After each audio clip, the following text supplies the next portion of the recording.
ಒಟ್ನಲ್ಲಿ ಈ ಕುರ್ಚಿ ಬದಲಾವಣೆಯ ವಿಚಾರ ಮತ್ತೆ ಮುನ್ನೆಲೆಗೆ ಬಂದಿದೆ.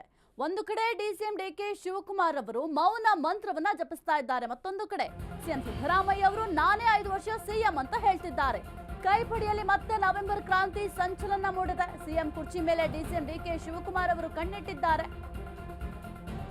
ಸಿಎಂ ಕುರ್ಚಿ ಮೇಲೆ ಡಿಸಿಎಂ ಡಿಕೆ ಶಿವಕುಮಾರ್ ಅವರು ಕಣ್ಣಿಟ್ಟಿದ್ದಾರೆ. ನಾನೇ ಸಿಎಂ ಅಂತ ಸಿದ್ದರಾಮಯ್ಯ ಹೇಳ್ತಾ ಇದ್ದಾರೆ. ಡಿಸಿಎಂ ಡಿಕೆ ಶಿವಕುಮಾರ್ ಮೌನ ಮಂತ್ರವನ್ನ ಜಪಿಸ್ತಾ ಇದ್ದಾರೆ. ಸಿಎಂ ಬದಲಾವಣೆ ಇಲ್ಲ ಅಂತ ಸಿದ್ದರಾಮಯ್ಯ ಅವರು ಪುನರುಚ್ಚಾರವನ್ನ ಮಾಡ್ತಾ ಇದ್ದಾರೆ. ನಾನೇ ಸಿಎಂ ಅಂತ ಸಿದ್ದರಾಮಯ್ಯ ಅವರು ಪದೇ ಪದೇ ಹೇಳ್ತಾ ಇದ್ದಾರೆ. ಪರೋಕ್ಷವಾಗಿ ಡಿಕೆಶಿ ಹಾಗೂ ಟೀಮ್ಗೆ ಸಿದ್ದು ಕೌಂಟರ್ ಕೊಡ್ತಾ ಇದ್ದಾರೆ. ಸಿಎಂ ಹೇಳಿಕೆಗೆ ಮತ್ತೆ ದಂಡ ಹೊಡೆದ್ರ ಡಿಸಿಎಂ ಡಿಕೆ ಶಿವಕುಮಾರ್ ಎಂಬ ಪ್ರಶ್ನೆ ಸದ್ಯಕ್ಕೆ ಮೂಡ್ತಾ ಇದೆ. ಕೈಪಡಿಯಲ್ಲಿ ಮತ್ತೆ ನವೆಂಬರ್ ಕ್ರಾಂತಿಯ ಸಂಚಲನ ಮೂಡಿದೆ. ಸಿಎಂ ಕುರ್ಚಿ ಮೇಲೆ ಡಿಸಿಎಂ ಡಿಕೆ ಶಿವಕುಮಾರ್ ಅವರು ಕಣ್ಣಿಟ್ಟಿದ್ದಾರೆ. ಆದರೆ ಸಿಎಂ ಸಿದ್ದರಾಮಯ್ಯ ಅವರು ಮುಂದಿನ 5 ವರ್ಷ ಏನಿದೆ 5 ವರ್ಷವನ್ನ ನಾನು ಪೂರೈಸ್ತೀನಿ, 5 ವರ್ಷವೂ ಕೂಡ ನಾನೇ ಸಿಎಂ ಅಂತ ಪದೇ ಪದೇ ಹೇಳ್ತಾ ಇದ್ದಾರೆ. ಆದರೆ ಡಿಸಿಎಂ ಡಿಕೆ ಶಿವಕುಮಾರ್ ಮಾತ್ರ ಬಹಳ ಮೌನವಾಗಿದ್ದಾರೆ. ಮೌನ ಮಂತ್ರವನ್ನ ಜಪಿಸ್ತಾ ಇದ್ದಾರೆ, ಮೌನಕ್ಕೆ ಜಾರಿದ್ದಾರೆ. ಹಾಗಾದ್ರೆ ಮುಂದಿನ ನಡೆ ಏನು ಅನ್ನೋದು ಕೂಡ ಸದ್ಯಕ್ಕಿರುವ ಪ್ರಶ್ನೆ.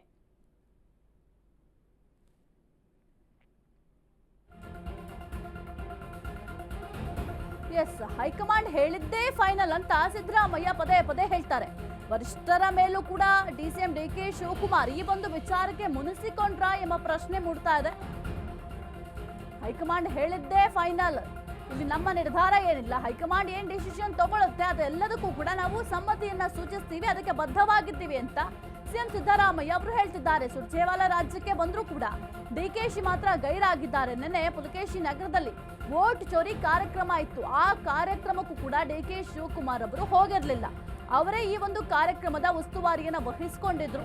ಆದ್ರೆ ಆ ಒಂದು ಕಾರ್ಯಕ್ರಮಕ್ಕೆ ಅವರು ಹೋಗಿರಲಿಲ್ಲ. ತಮ್ಮ ದಿನಚರಿಯಲ್ಲಿ ಕಾರ್ಯಕ್ರಮವನ್ನ ಹಾಕೊಂಡಿದ್ರು. ಆದ್ರೆ ಉಸ್ತುವಾರಿ ಇದ್ದ ಕಾರ್ಯಕ್ರಮಕ್ಕೆ ಡಿಸಿಎಂ ಯಾವ ಕಾರಣಕ್ಕೆ ಗೈರಾದ್ರು ಎಂಬ ಪ್ರಶ್ನೆ ಮೂಡ್ತಾ ಇದೆ. ವರಿಷ್ಠರ ಮೇಲಿನ ಸಿಟ್ಟನ್ನ ಈ ರೀತಿಯಾಗಿ ಹೊರಹಾಕ್ತಿದ್ದಾರಾ? ಕಾರ್ಯಕ್ರಮಕ್ಕೆ ಗೈರಾಗಿರುವ ಹಿಂದಿದ್ಯಾ ಸಿಟ್ಟಿನ ಬಾಣ ಅನ್ನೋದು ಕೂಡ ಗೊತ್ತಾಗಬೇಕಾಗಿದೆ. ಹೈಕಮಾಂಡ್ ಹೇಳಿದ್ದೇ ಫೈನಲ್ ಅಂತ ಸಿದ್ದರಾಮಯ್ಯ ಒಂದ್ ಕಡೆ ಹೇಳ್ತಾ ಇದ್ದಾರೆ. ವರಿಷ್ಠರ ಮೇಲೂ ಕೂಡ ಡಿಸಿಎಂ ಡಿಕೆ ಶಿವಕುಮಾರ್ ಮುನಿಸಿಕೊಂಡ್ರ ಎಂಬ ಪ್ರಶ್ನೆ ಬರ್ತಾ ಇದೆ. ಈಗ ಆಲ್ರೆಡಿ ಕಾಂಗ್ರೆಸ್ನಲ್ಲಿ ಏನ್ ಆಗ್ತಾ ಇದೆ ಈ ಒಂದು ಕುರ್ಚಿ ವಿಚಾರಕ್ಕೆ ಸಂಬಂಧಪಟ್ಟಂತೆ ಅಂತ ನಿಮಗೂ ಕೂಡ ಗೊತ್ತಿದೆ. ಒಂದು ಕಡೆ ಡಿಸಿಎಂ ಡಿಕೆ ಶಿವಕುಮಾರ್ ಅವರು ಸಿಎಂ ಆಗ್ಬೇಕು ಅನ್ನೋ ಕನಸನ್ನ ಇಟ್ಕೊಂಡಿದ್ದಾರೆ, ಆಸೆಯನ್ನ ಇಟ್ಕೊಂಡಿದ್ದಾರೆ, ಕುರ್ಚಿ ಚೇರಿನ ಮೇಲೆ ಕಣ್ಣಿಟ್ಟಿದ್ದಾರೆ. ಹಾಗಾಗಿ ಡಿಸಿಎಂ ಡಿಕೆ ಶಿವಕುಮಾರ್ ಬೆಂಬಲಿಗರು ಬ್ಯಾಟಿಂಗ್ ಅನ್ನ ಮಾಡ್ತಾ ಇದ್ದಾರೆ. ಹೌದು, ಅವ್ರಿಗೂ ಕೂಡ ಒಂದು ಅವಕಾಶವನ್ನ ಕೊಡಬೇಕು, ಮುಂದಿನ ಸಿಎಂ ಡಿಕೆ ಶಿವಕುಮಾರ್ ಅಂತ ಹೇಳ್ತಿದ್ದಾರೆ. ಆದರೆ ಸಿಎಂ ಸಿದ್ದರಾಮಯ್ಯ ಮಾತ್ರ ಮುಂದಿನ 5 ವರ್ಷವೂ ಕೂಡ ನಾನೇ ಸಿಎಂ ಆಗಿ ಮುಂದುವರಿತೀನಿ ಅಂತ ಹೇಳ್ತಿದ್ದಾರೆ. ಹೈಕಮಾಂಡ್ ಇದು ಯಾವುದಕ್ಕೂ ಕೂಡ ರಿಯಾಕ್ಟ್ ಮಾಡ್ತಾ ಇಲ್ಲ. ಹಾಗಾಗಿ ನೋಡ್ಬೇಕಾಗತ್ತೆ ಏನಾಗುತ್ತೆ, ಕಾಂಗ್ರೆಸ್ನಲ್ಲಿ ಏನೆಲ್ಲ ಬೆಳವಣಿಗೆ ಆಗುತ್ತೆ ಅಂತ. ಈ ಕುರಿತು ಹೆಚ್ಚಿನ ಮಾಹಿತಿ ನೀಡ್ತಾರೆ ನಮ್ಮ ಪ್ರತಿನಿಧಿ Deepa. Very good morning Deepa. ಕಾಂಗ್ರೆಸ್ನಲ್ಲಿ ಏನಾಗ್ತಾ ಇದೆ? ಒಂದು ಕಡೆ ಡಿಸಿಎಂ ಡಿಕೆ ಶಿವಕುಮಾರ್ ಅವರು ಬಹಳ ಮೌನವಾಗಿದ್ದಾರೆ. ಈ ಕುರ್ಚಿ ವಿಚಾರ ಪ್ರಸ್ತಾಪ ಮಾಡಬಾರ್ದು ಅಂತ ಹೈಕಮಾಂಡ್ ಸೂಚನೆ ಕೊಟ್ಟಿದ್ರು ಕೂಡ ಕೆಲವೊಂದಿಷ್ಟು ಶಾಸಕರು ಈ ಒಂದು ವಿಚಾರವನ್ನ ಪ್ರಸ್ತಾಪ ಮಾಡ್ತಾ ಇದ್ದಾರೆ. ಕಾಂಗ್ರೆಸ್ನಲ್ಲಿ ಏನಾಗ್ತಾ ಇದೆ? ಈ ಒಂದು ವಿಚಾರಕ್ಕೆ ಮತ್ತೇನಾದ್ರೂ ಹೈಕಮಾಂಡ್ ಎಂಟ್ರಿ ಕೊಡುತ್ತಾ ಅಥವಾ ಹೇಗೆ?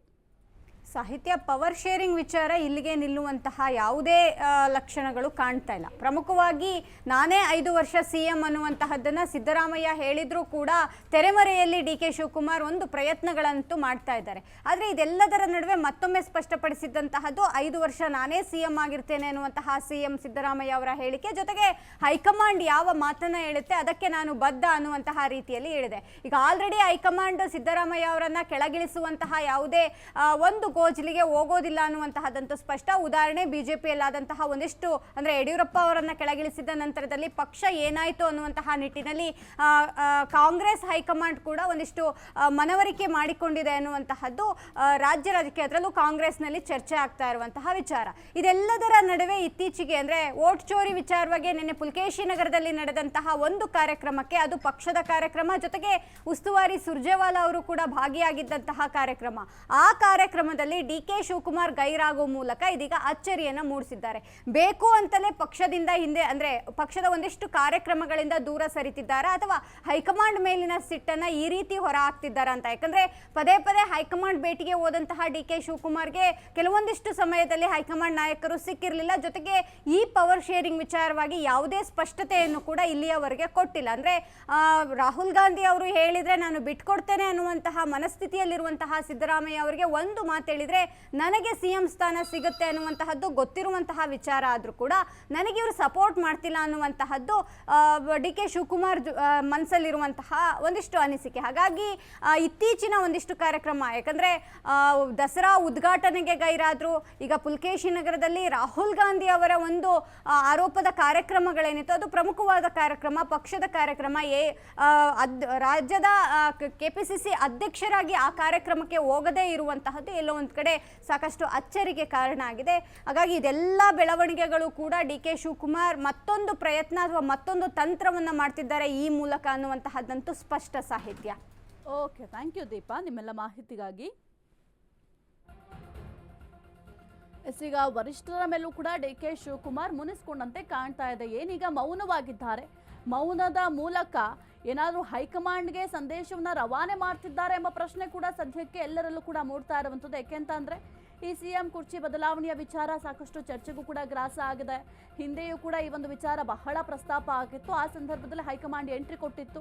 ಈ ಒಂದು ವಿಚಾರದ ಬಗ್ಗೆ ಯಾರು ಕೂಡ ಅಧಿಕೃತವಾಗಿ ಮಾತನಾಡಬಾರ್ದು, ಮಾಧ್ಯಮದ ಮುಂದೆ ಮಾತನಾಡಬಾರ್ದು, ಈ ಒಂದು ವಿಚಾರ ಎಲ್ಲೂ ಕೂಡ ಪ್ರಸ್ತಾಪ ಆಗಬಾರ್ದು ಅಂತ ವಾರ್ನಿಂಗ್ ಅನ್ನ ಕೊಟ್ಟಿದ್ರು. ಅದಾದ ನಂತರ ಕೆಲವೊಂದಿಷ್ಟುಗಳ ಕಾಲ ಈ ಒಂದು ವಿಚಾರ ಪ್ರಸ್ತಾಪ ಆಗಿರಲಿಲ್ಲ. ಆದರೆ ಮತ್ತೆ ಈಗ ಮುನ್ನೆಲೆಗೆ ಬಂದಿದೆ. ಹಾಗಾಗಿ ಮುಂದಿನ ದಿನಗಳಲ್ಲಿ ಹೈಕಮಾಂಡ್ ಏನ್ ಮಾಡುತ್ತೆ ಅಂತ ನೋಡ್ಬೇಕಾಗುತ್ತೆ.